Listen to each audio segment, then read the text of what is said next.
Dear students, Assalamu alaikum. Today's topic is how to create an estimate in QuickBooks. Estimate क्या होता है? As you know, estimate is a तखमीना in Urdu. बहुत सारे काम जो QuickBooks करती है, जैसे कि आपने पिछले तमाम लेक्चर्स में देखा होगा, वो मुख्तलिफ टाइप के बिजनेसेस को केटर करती है, जिसमें रिटेल बिजनेस भी हो सकता है, जिसमें प्रोडक्ट सेल्स भी हो सकती है, जिसमें सर्विसेज सेल्स भी हो सकती है। इसके अलावा बहुत सारे ऐसे काम होते हैं जिसमें आप कोई भी प्राइस बताने से पहले उस चीज़ का तखमीना या एस्टिमेट लगाते हैं, और एस्टिमेट लगाने के बाद आप देखते हैं कि कितने दिनों में या किस पीरियड में ये चीज़ कंप्लीट हो सकती है। ये सारी चीज़ें मद्देनज़र रख के आप अपना एस्टिमेट एक प्रपोजल की सूरत में अपने कस्टमर या क्लाइंट को देते हैं। लेकिन कस्टमर या क्लाइंट को एस्टिमेट देने से पहले आपको उन तमाम चीज़ों की कॉस्ट या कीमत का पता होना चाहिए जो उस एस्टिमेट में शामिल हैं। हो सकता है कि आपका प्रोजेक्ट रिटेल मार्केट से हट के कोई घर बनाने का, कोई बिल्डिंग बनाने का या कोई भी ऐसी कंस्ट्रक्शन का हो जिसमें थोड़ा सा अरसा लगता है। जब भी इस तरह की कोई कंस्ट्रक्शन, कोई मेंटेनेंस का काम, कोई घर में कोई छत डालना है, कोई लकड़ी का काम करना है, इन तमाम का जब भी हम एस्टिमेट बनाएंगे तो हम इस्तेमाल करेंगे क्विकबुक्स का एस्टिमेट का फ़ीचर। एस्टिमेट का फ़ीचर क्विकबुक्स में हमें तमाम प्रोडक्ट्स की, तमाम सर्विसेज की कॉस्ट बताता है, और based on that cost we can figure out a estimate और a proposal to give to our client और कस्टमर। जो हमारे पास तखमीना होगा, हम उसका कोई ना कोई परसेंटेज मार्जिन रख के अपने कस्टमर या क्लाइंट को अपना एस्टिमेट दे देंगे। एस्टिमेट से हमें क्या फ़ायदा होगा? हमें पता चलेगा कि इस काम को करने में हमारी कितनी कॉस्ट आएगी, क्या हमारी लागत आएगी इस काम को कंप्लीट करने में। उस पर हम अपना प्रॉफिट मार्जिन ऐड करेंगे और अपना एस्टिमेट अपने कस्टमर को दे देंगे। और ये एस्टिमेट अगर अप्रूव हो गया तो फ़ौरन ही हम इस एस्टिमेट को इस्तेमाल करते हुए अपने क्लाइंट या कस्टमर को इनवॉइस या बिल कर सकते हैं। सबसे बड़ा फ़ायदा एस्टिमेट इसके अंदर बनाने का ये है कि इसमें वो तमाम चीज़ें और तमाम सर्विसेज और प्रोडक्ट्स जो हम सेल कर रहे हैं, जो हम बेच रहे हैं, वो तमाम लिस्टेड हैं।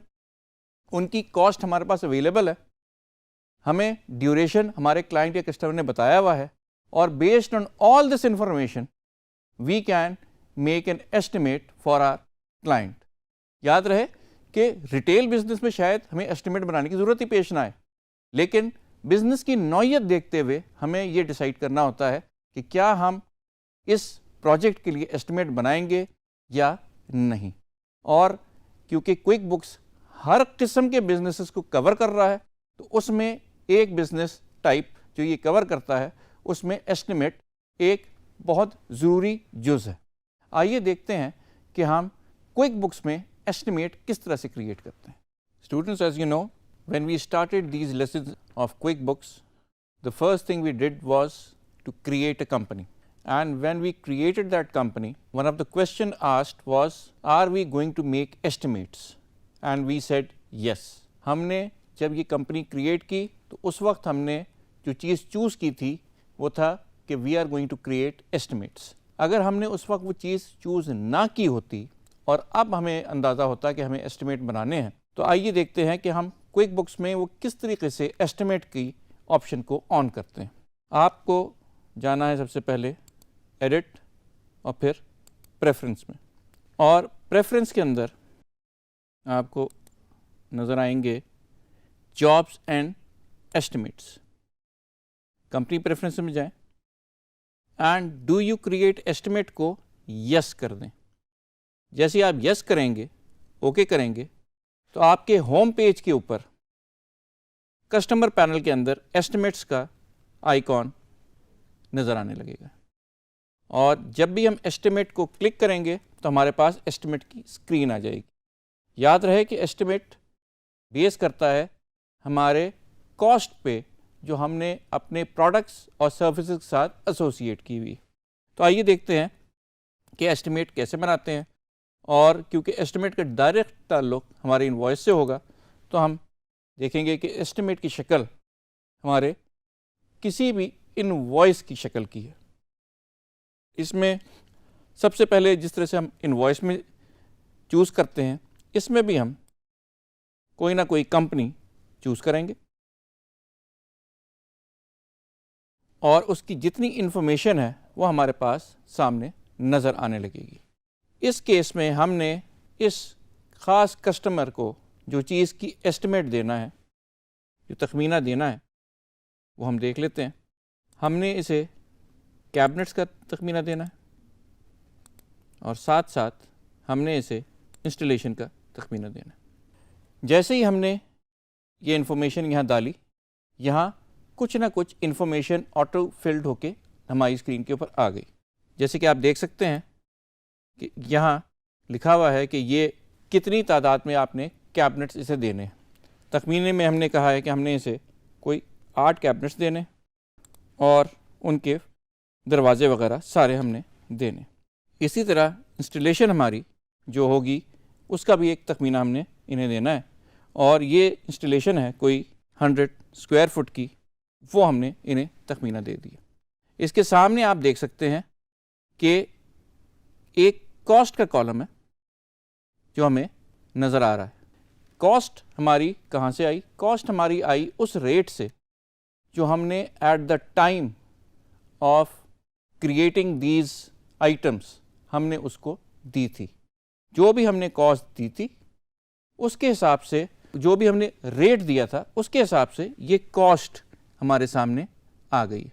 इस कॉस्ट को अब हमने अपना जो टेम्पलेट है वो चेंज किया है। टेम्पलेट हम अब प्रपोजल वाला लेकर आए हैं। इसमें आपको वो रेट भी नज़र आ रहा है जो हमने एट द टाइम ऑफ, जैसे कि आपको याद होगा, हमने क्रिएशन इसको दिया था। रेट हमारा 72 था।